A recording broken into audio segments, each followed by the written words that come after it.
So a lot of downtown Dearborn businesses have a really interesting long history to their building and to their location. Sheeba restaurant here in the west side of the city is no exception. So the story of Sheba's building actually begins really in the 1920s. In this photo on the left, you could see a used car lot, and that is where the building that eventually becomes Sheeba Restaurant is eventually built. To its right is the former Detroit Arsenal Saddler shop, which would be torn down and replaced with a Kresge store in the late 20s. So the first building at Sheba's current location is Neisner's Five and Dime store.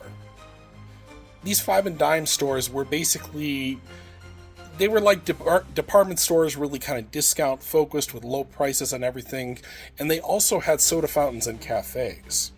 So Neisner's actually burns down in 1944, and the company actually rebuilds the building and reopens the next year in 1945. This building would be basically what is now Sheeba Restaurant. So here's a couple snapshots of the building from 1950s Dearborn parades. Notice that Kresge's is right next door, and what's odd about this is that Kresge's is basically an identical type of store with pretty much the same features. So in the 1960s, Neisner's moved out of the building, and Revco Drugstore, a Detroit-based chain, moved in for a few years. Now in the 70s and 80s, A.J. Folan and Company occupied the building and largely sold jewelry and a number of other luxury home goods.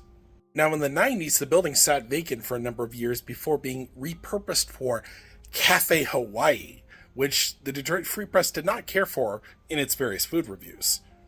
It then gets used for a blues club in the early 2000s before becoming another venue called Venue. Now, before the building became Sheeba, it spent much of the 2010s as a kabuki Japanese restaurant.